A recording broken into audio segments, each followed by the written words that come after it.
Bueno, vamos largando entonces. A mí se me ve bien, ¿no? Yo no me he fijado cómo... ¿Estoy bien ahí? ¿Sí?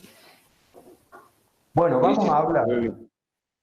Vamos a hablar en esta introducción. Yo voy a hacer la introducción de la producción hortícola, no de todas las áreas que tienen el curso de sistemas intensivos, ¿eh?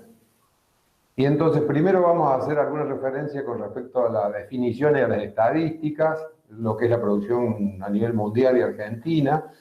Luego hacemos la caracterización de la cadena de valor en general y la descripción de la cadena, ¿no? No se olviden que, de acuerdo a la Sociedad Internacional de Ciencias Hortícolas, cuando hablamos de horticultura, estamos hablando de floricultura, de olericultura o horticultura propiamente dicho, fruticultura, aromáticas, plantas de jardín, de adorno y de post cosecha. Esas son las 6 actividades y ahí de ese agrupamiento, y en realidad no es caprichoso ese agrupamiento, sino que tiene mucho de común los cultivos intensivos. Una de las cosas que tienen muy en común los cultivos intensivos es que son intensivos en el tiempo y en la superficie utilizada. ¿Qué quiere decir esto del tiempo? Los cultivos hortícolas pueden durar desde 30 días hasta 120 días, hasta un año, pero la mayoría en 70 días, 80 días se terminó. Esto significa que en muchas áreas se hacen 3 o 4 cultivos al año. La pregunta en esto va a ser más adelante, ¿cómo hacemos para hacer sustentable un sistema donde estamos entrando con maquinaria a roturar los suelos durante tanto tiempo, ¿no? Bueno, después hacemos mucho uso intensivo del suelo, ¿eh? Y el eje de nuestro éxito, ustedes ya van a ver más adelante, es que hacemos mucho hincapié en la preservación y el mejoramiento del suelo, que es la base del éxito de estos cultivos, ¿no? Y después, la otra cosa en común que tenemos es que usamos mucho capital, es el uso intensivo del capital. Estos invernaderos que ustedes ven acá no valen menos de millones de pesos, ¿eh? Es mucho dinero que está en juego. Y además, el otro aspecto es que usamos mucha mano de obra, que en muchos casos puede llegar a ser una limitante en los sistemas de producción. Y en algunos de ellos también tenemos muchas coincidencias, como es el manejo de post cosecha. Nosotros, a ustedes van a ver que les puede llamar la atención que hablamos de post cosecha. En la clase que viene vamos a hablar de post cosecha. Porque los productos que producimos, casualmente, la mayoría de ellos se deterioran rápidamente. Por lo tanto, es un uso muy particular en la post cosecha y las bases fisiológicas y tecnológicas para hacerlo el cultivo y mantenerlo es en la mayoría la misma, ¿no? Salvo que sea un producto para industria. ¿Estamos?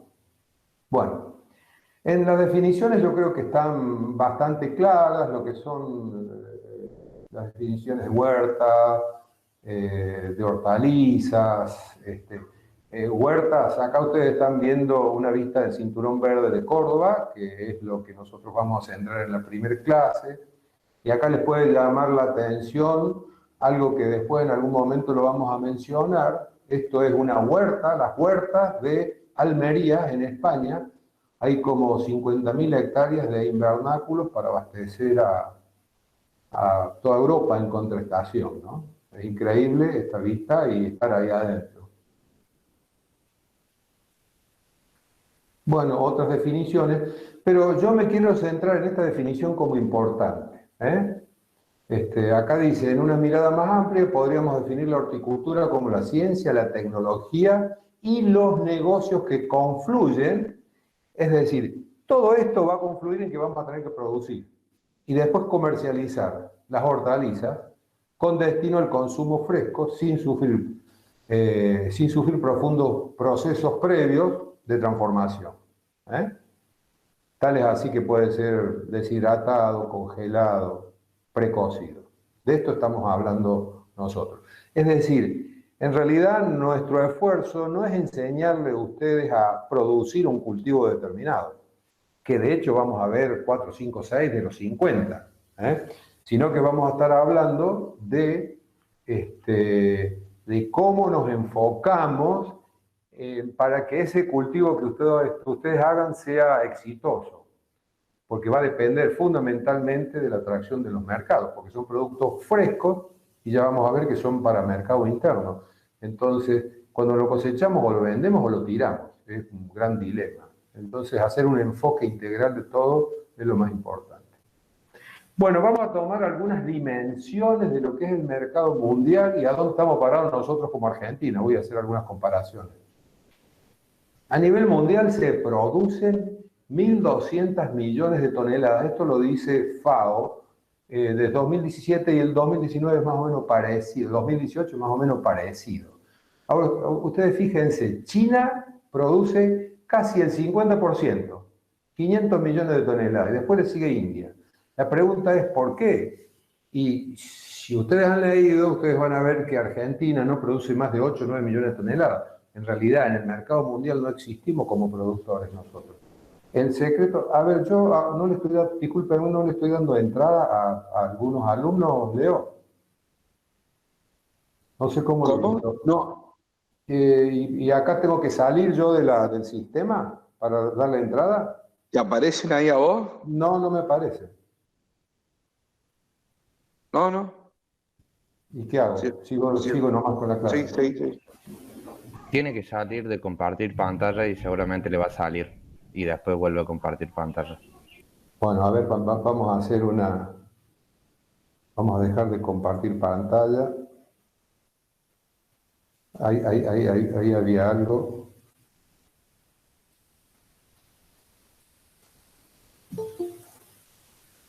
¿Tenías varios? Había por lo menos dos.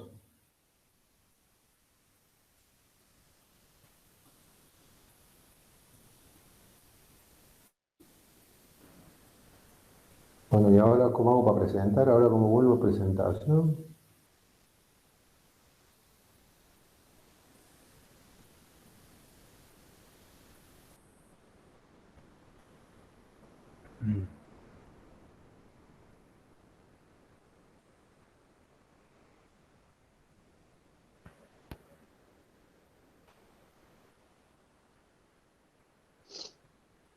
Se nos fue Fonta. ¿Se salió? Sí. Bueno, aguantemos un ratito y vos ingresas. Ya va a volverse.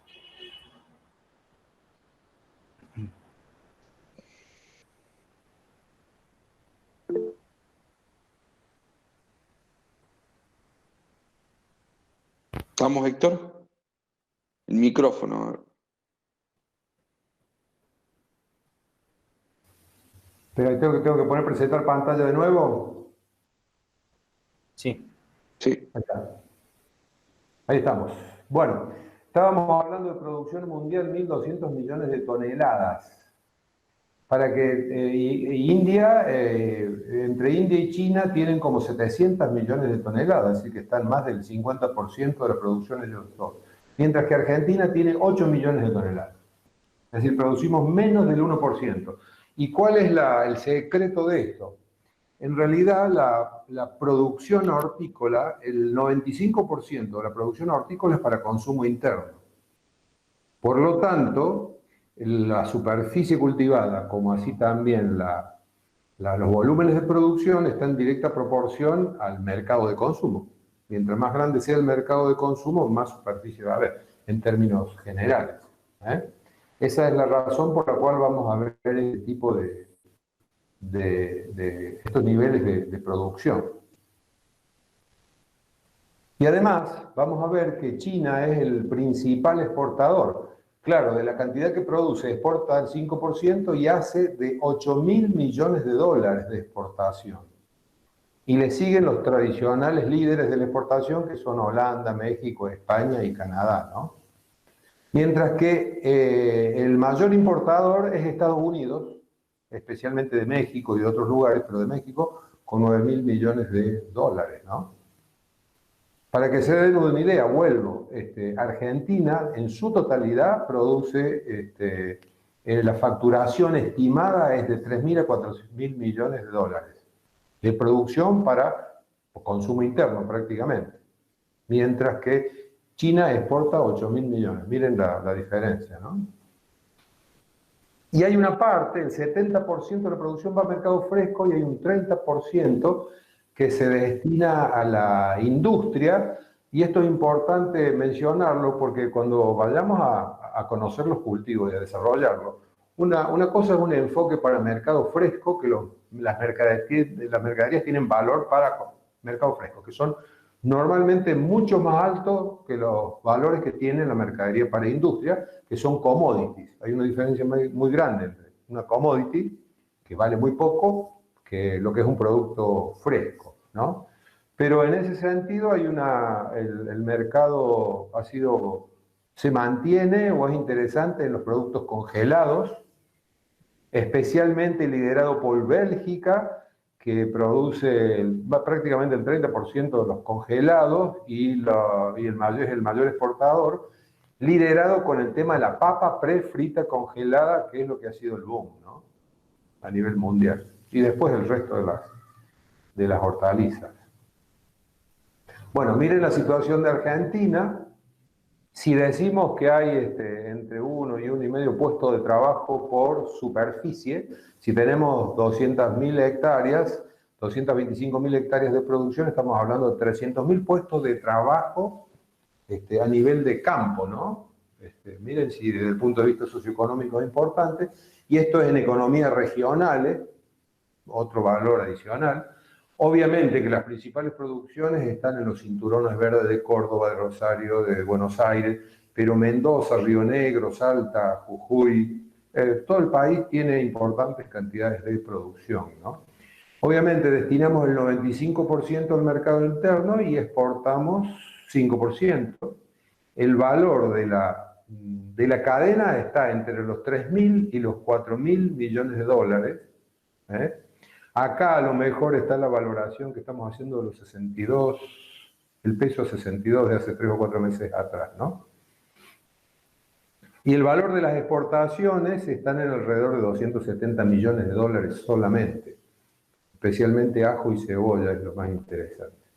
Y los cultivos más importantes que vemos, vamos a hacer papa, cebolla, no vemos zapallo, pero es uno de superficies importantes, tomate, lechuga, ajo es importante, pero en realidad como hortaliza de bulbo estamos viendo cebolla, ¿eh? Esos son los cultivos. Después vemos pimiento y pimiento. Esos son los cultivos más importantes y es lo que vamos a ver a lo largo del curso, ¿eh? Bueno, vamos a empezar a hablar ahora de cómo es el sistema comercial. Vamos a caracterizar la cadena comercial para ir entendiendo esto, ¿no? Cuando hablamos de la caracterización de la cadena comercial, en realidad estamos hablando de todas las interacciones que hay entre el productor, el transportista, los galpones de empaque, los mercados mayoristas, entre ellos, todas las interacciones para la ejecución de todo tipo de negocio que haya, ¿no? Y obviamente que el nivel de negocio y el nivel de comercialización y de ventas que se hacen depende de la determinación del consumidor en realmente traccionar la compra y la demanda, y en función de eso se va a movilizar el sector de proveedores de insumos y la producción y el resto de la cadena, ¿no? Y decimos que es muy complejo para entenderlo, porque por ahí a mí me costaba bastante entenderlo en un momento, cuando no lo sabía. Es costoso y es dinámico. ¿Por qué es complejo? Fíjense esta foto. Hay sistemas de producciones sin uso prácticamente de tecnología, ni naturales ni producidas por el hombre, situaciones muy precarias de producción en el mundo, y en el país también puede haberlas, y países que prácticamente no consumen hortalizas o tienen niveles muy bajos, mientras que hay otras que hacen un altísimo uso de las altas tecnologías de todo tipo. Acá estamos viendo un cultivo en invernadero de vidrio, haciendo un cultivo hidropónico, en el norte de Europa. hay un contraste muy grande realmente entre la oferta tecnológica y las formas de producciones diversas que vamos a encontrar, ¿no? Acá yo les muestro que uno cuando empieza a abordar un cultivo de lo que estamos analizando ahora, nos vamos a preguntar qué tipo de semilla vamos a utilizar, si utilizamos híbridos o variedades, sistemas de siembra, qué tipo de riego vamos a utilizar, qué tipo de insumos químicos o biológicos, o le vamos a hacer forzaduras. ¿Con qué forzaduras? ¿Con plásticos, con invernaderos, con umbráculos? Si vamos a usar mecanización o no, es un tema bastante determinante en algunos cultivos, en otros no tanto. ¿Cuál es el sistema? Y además, la mano de obra, ¿qué mano de obra vamos a usar? ¿Tenemos disponibilidad? ¿Cómo es la calidad? En esto hay que hacer un hincapié de que puede ser muchas veces limitante esto, ¿no? Como así también vamos a hablar de la post cosecha, obviamente, ¿qué nivel de post cosecha vamos a hacer? ¿Qué tecnología vamos a usar? Nosotros no adoptamos mucha tecnología, ya lo vamos a ir entendiendo a este tema, o qué tipo de envases y qué tipo de transportes, dependiendo de las distancias. ¿Para qué? Para que lo producido en cualquier parte del país llegue a los mercados, ya sean nacionales en el 95% o a nivel mundial el otro 5%, ¿no?